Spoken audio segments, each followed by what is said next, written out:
Hello, with me is Dr. David Monkton, and David is a Methodist theologian and is going to look at the question of Methodist spirituality. Now, I know the spirituality of any great church is too great to try and deal with in 10 minutes, but we have to start somewhere. So, David, would you like to introduce us to what you see as Methodist spirituality? Thank you very much, Tom. Well, obviously, in Methodism you start with the Wesleys. You can't avoid that really, can you? But it is the starting point, after all, of what really happened. First of all, we see that John Wesley had this rather arid ministry for the main part of his earlier life, and didn't feel that he'd been very successful. And then he bumps into these people called the Moravians, who travel across to America on the boat with him, and he sees these people full of faith, even in the worst of the storms, and really realises he hasn't got that kind of faith himself, although he's an ordained Anglican clergyman and a very methodical kind of person at that as well. You know, he was very intense, so was his brother Charles as well.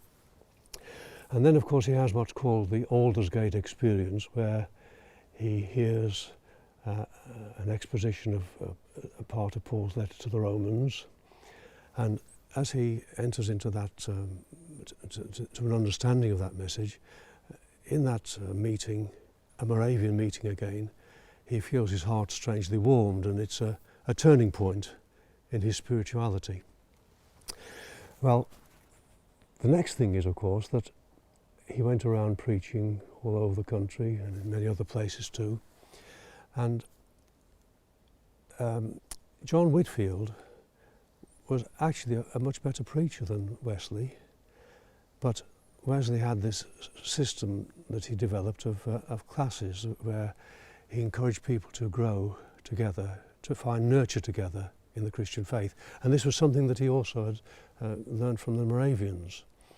And so the Methodist class system started, whereby people who had had some experience of faith or were trying to find an experience of faith were put into a small group where they prayed together, they shared fellowship together, and made progress in the Christian life. That's the starting point where Methodist spirituality begins. Now, I think really the next thing that one would say would be that if you have any sense of the spiritual life being strong in people's experience, there has to be some kind of gathering together of people to nurture it. Would you agree with that? Yes, I would. Yeah. And in a way, I often think that this close nurture group system is very akin to how teenagers feel when they want a sense of intimacy with a group of people together. And ideally, that was where Methodist fellowship was. That it was almost like, people think it's a bit strange, if I say like a group of teenagers who want an intimate sense of belonging together, where they experienced faith and growth in it. And again, of course, they depended upon on Charles Wesley's hymns and got a tremendous amount of nourishment out of them. So there's a constant interplay between believing and belonging. Yes, very much so, yes. And when I was a teenager myself, there was still a very strong element around of this earlier type of tradition of class meeting. I used to go to 2 meetings a week, fellowship meetings as they were called, and I remember one Monday evening being pounced upon, as you might say, just 3 minutes before 8 o'clock, before the meeting began, and the leader said to me, David, will you lead us in prayer tonight? Now, to a lot of modern Methodists, they just couldn't cope with that. But in a small group, you can do it often because you're all learners together. And again, you often use the verse of a hymn to start you off, as it were, in using extemporary prayer, and it meant a great deal to me to grow like that. My spirituality developed from that point, and it is a traditional way in which it has grown. So would you say that in Methodist spirituality there is a special place for extempore prayer? Well, there ought to be, yes, and yes. It doesn't. The thing is, in small groups, it doesn't matter if you make mistakes. Whereas if you're in a larger group, of course, you go very carefully through what you've written down and so on, so that you won't say the wrong words. I think that's the danger with it. But there is a place for the extempore prayer where very many different angles of prayer are gained that you don't get in other kinds of fellowship. Because there's a traditional tension within Christianity, and one can see it all the way back to the very earliest decades, between, don't engage in long prayers. In the Didache, there is the statement, you can use these prayers, but if someone comes, a prophet comes, let them pray as they will. And it strikes me that there's a tension all the way down through history between churches that emphasize formulae and other churches that emphasize the extempore, and it's getting the balance between the two, because you do need formulae to help people in larger settings, but in the small setting you need the intimacy and the actuality of the extempore, which is of course a testimony to the Spirit. That's right. That's the very point that's at issue, really.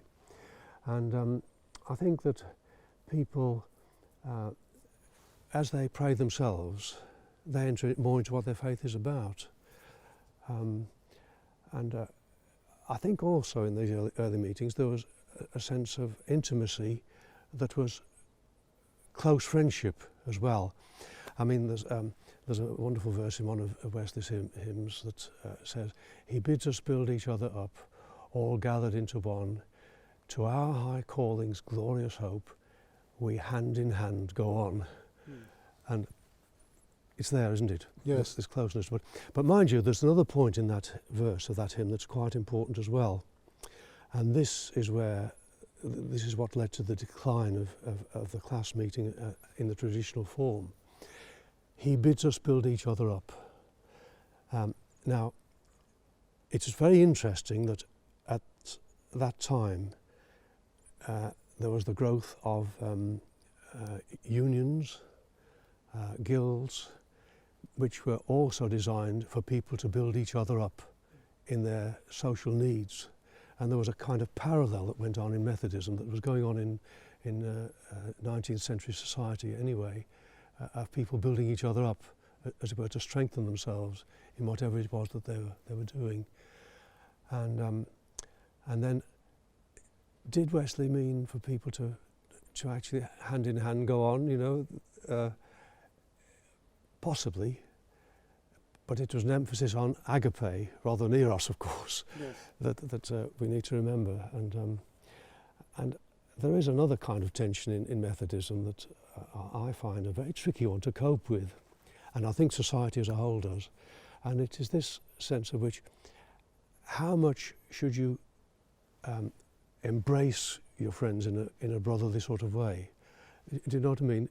There's a sense in which, as Christians, we greet each other when we meet like that. And then there's another school of thought says, well, you've got to watch this tactile business. And there's a group in our churches that keeps well away from it.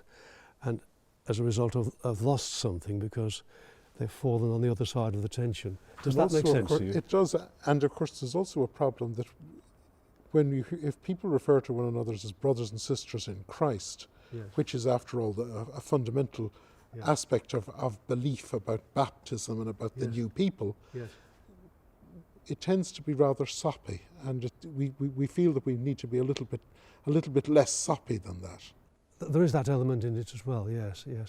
I'm intrigued that you say believing, belonging, friendship, community, support for one another.